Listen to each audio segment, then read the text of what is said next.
Hey guys, yet another fangirl here on YouTube. So today I'm going to be trying out every Demon Slayer character's favorite food according to the Kimetsu No Yaiba official fanbook. So first of all, I think I'm gonna start with my favorite character, Kanroji Mitsuri. So her favorite food is Sakura mochi, which is a type of Japanese traditional dessert.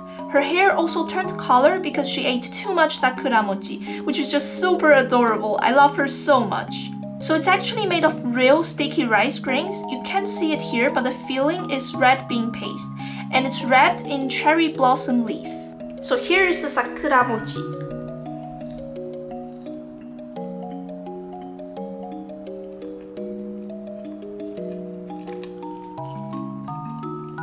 I absolutely love it. It's sweet and sour at the same time, and what I especially like about it is that you can still taste the rice grain in it, which is quite unusual, at least for me, because I've never tried a dessert that is made of actual rice grains. So I find it really cool and I really like it. My second favorite character is actually both Nezuko and Inosuke, but I think I'm gonna start with Nezuko. Her favorite food is this candy called Konpeito. The first time I heard it, I just thought, wow, it fitted so perfectly. Like if Nezuko was a type of food, it would definitely be this candy. I looked it up and it seems like this candy making method actually originated in Portugal and later introduced to Japan and became super iconic in Japan as well. It's mainly made of sugar and tastes very similar to white sugar, I would say. Okay, let me give you a closer look of this candy. It just looks so pretty in my opinion, and this one that I found actually fits Nezuko's color perfectly, like pink, dark pink, and even the green in it, which is just perfect in my opinion.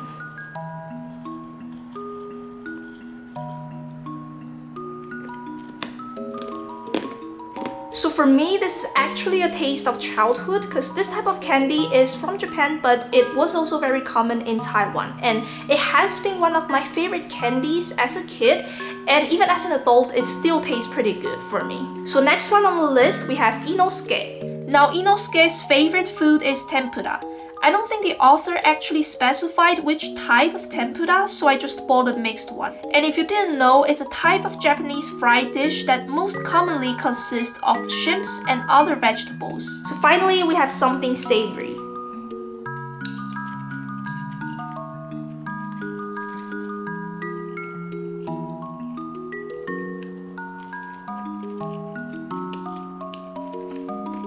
I really enjoyed it a lot. I feel like this is one of those very common Japanese food that you can find in almost every Japanese restaurant, and it just cannot go wrong. So I know that the most popular tempura is probably the shrimp tempura for most people, but personally my all-time favorite is actually the eggplant tempura. My third favorite character is Tanjiro, our main protagonist. So the thing is, according to the official fanbook, his favorite food is this plant called the Japanese angelica sprout, I think. Unfortunately, I couldn't find it here in Taiwan. I think it's only available in Japan and Korea. So I kind of decided to just skip on him, but as I was rewatching the Mugen Train arc in the second season, I realized that there was this scene where his mom told all the kids that she was going to make senbei, which according to her, Tanjiro really liked.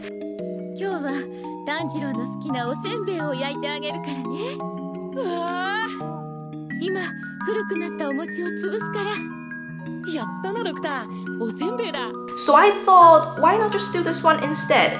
To be completely honest, I'm not 100% sure if I bought the right one that's the same as they ate in the anime, but the package does say senbei on it, so hopefully it's the right one. So here it is.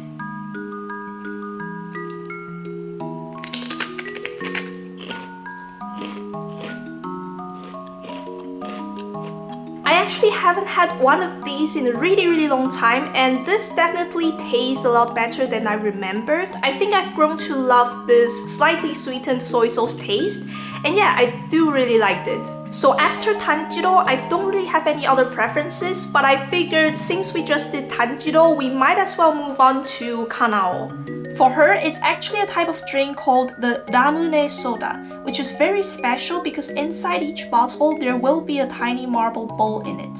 You can't see it now because at first the marble will be stuck at the bottle mouth, which works as a seal. you'll get this bottle opener and you basically will have to push down the marble like this.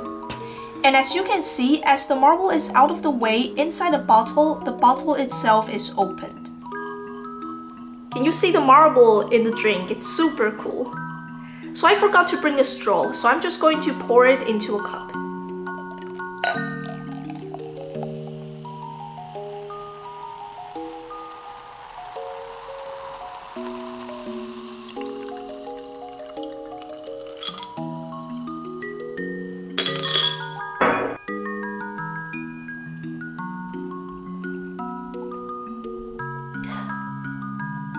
This is another taste from my childhood. So we actually have a Taiwanese version of this drink, and it used to be really commonly seen when I was a kid, and we would always take the marble out of the bottle and add it to our marble collections. I feel like now would be a good time to move on to Zenizu. According to the fan book, he just likes expensive cuisines. For example, unagi. And since unagi is the only example given here, I'll just go with this one.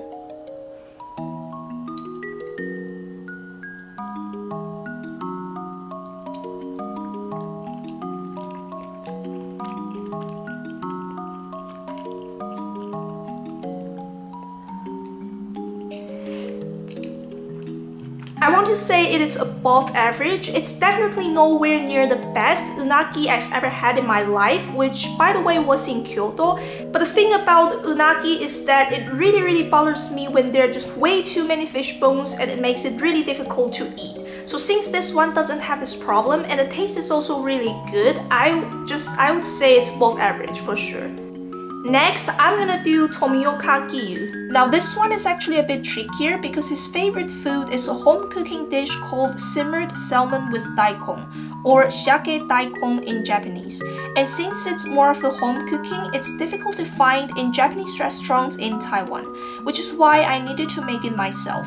I did choose a recipe from a Japanese person, so hopefully it will be authentic enough.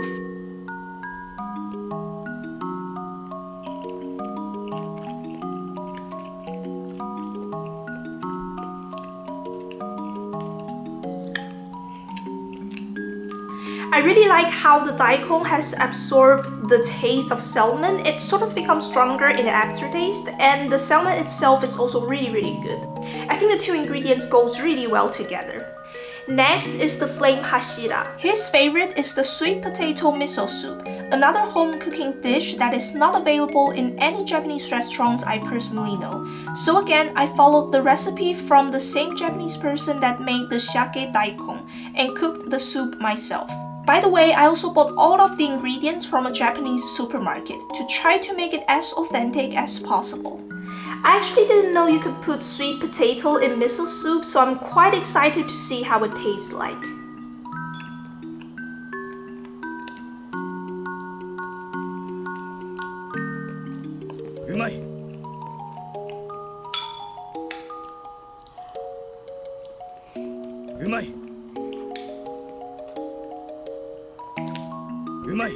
I'm actually really surprised at how well the sweet potato goes with the miso soup, but then again, I've always loved potato in all kinds of soup, so I feel like I really shouldn't be this surprised. But anyway, this soup tastes really good, way beyond my expectations. So if you've never tried it, I really recommend it. You really should try it. Next, we have Kocho Shinobu. Her favorite food is ginger tsukudani. Basically, you'd cook tender ginger slices in soy sauce and sprinkle sesame seeds on top. A bit easier to make than the previous two. I followed the recipe from the same person as well. So I'm actually really nervous about this one because I hate the taste of ginger. But for the sake of this video, I'm already cringing at the taste.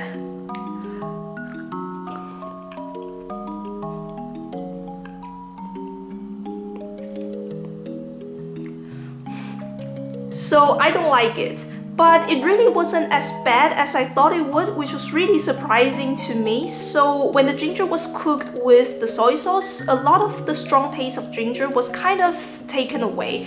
And on top of that, there was white sesame, which for some reason just go really well with the ginger. But if I say I like it, I would be lying, let's be honest here.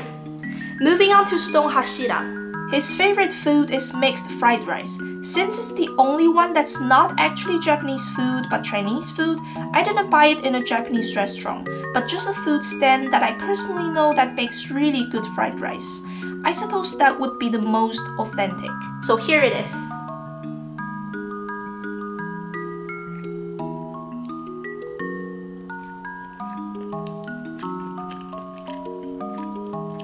So as you probably already know, fried rice is one of the most common dishes in Taiwan. There's really all kinds of varieties. It used to be the dish where you just put whatever is left in your kitchen and you fried it with leftover rice. So it doesn't really feel like you're eating leftovers even though you are. Personally, my favorite fried rice recipes is always with soy sauce and sesame oil, even though there are people who do fried rice without these two ingredients. But in my personal preference, especially when you can get the perfect combination of soy sauce and sesame oil like this one, then it is really the best fried rice you can ever have. Next is the winged hashira. This is another traditional Japanese dessert called ohagi mochi. What makes it very special is that it has rice grains as its filling, like inside the dessert. And the outside is red bean paste with some unmashed red beans. So this is how it looks like on the outside.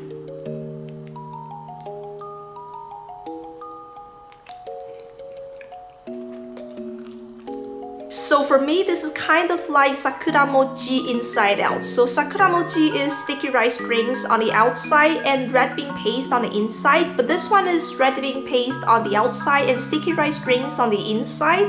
I can't say I like it as much as Sakura mochi though, but I do find it super cool the way they do it. And you might really like it if you like the red bean paste as well, so you could try it out. Moving on to Mr. Hashira. His favorite food is actually hurofuki daikon, which is basically thick-cut daikon topped with miso sauce. Now, when I was first filming, I had a misunderstanding because of the translation of the fanbook. Look, the strange thing is, they translated hurofuki daikon into daikon tsukudani. Like, they literally used the same kanji for tsukudani here for some reason, but when it comes to Shinobu's favorite dish, which is an actual tsukudani dish, they didn't even write tsukudani anywhere. It just says, a side dish made with ginger. Like, why are they doing this? It's so confusing. Anyway, fortunately, I did realize it later and was able to remake and refilm it, at least the part where I eat it on camera. I would say that I do like the taste of miso with daikon. The daikon itself does not have a strong flavor, while the miso sauce does, and that just makes it a really good combination in my opinion. As for Iguro Obanai, I also had the same misunderstanding due to translation again. His favorite food is apparently tororo kombu. So for this, unfortunately, I was not able to find the raw material in the Japanese supermarket, so I can't show myself eating on camera. I'm really sorry for this. But I have indeed tasted this type of kombu in soup before in Japanese restaurants, so I guess I can still give some opinion regarding this food. I think it has a very special texture that perhaps not everyone can accept. For me, it feels kind of like the inside of okra if you've ever tried one. Other people also say it's soft like cotton candy, which is also true. Suffice to say, I do like it in soup, but not too much. Just a little bit would be nice. Last but certainly not the least, Uzui Tengen, the star of the most recent Red District arc. His favorite food is pufferfish sashimi, very flamboyant just like him. The footage I'm gonna show you of me eating it is actually filmed a year ago.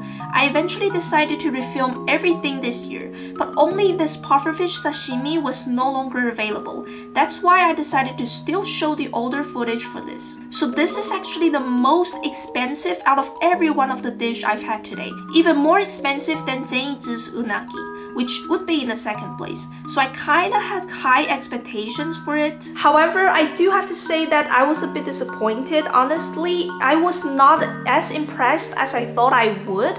The taste was rather bland, and overall I just don't think it's a kind of sashimi that I would pay that much money on. But nonetheless, it was a super cool experience for me since it was the first time I've ever tried it. So that's it for today's video. Please leave a comment down below and let me know which Japanese food is your favorite. Personally, mine is sukiyaki and okonomiyaki. I hope you enjoyed this video. Please leave a like if you did, and please subscribe to join me on my fangirl journey. Also, please check out my Instagram account if you're interested in my anime fan art. Thank you so much for watching, and I will see you in the next video.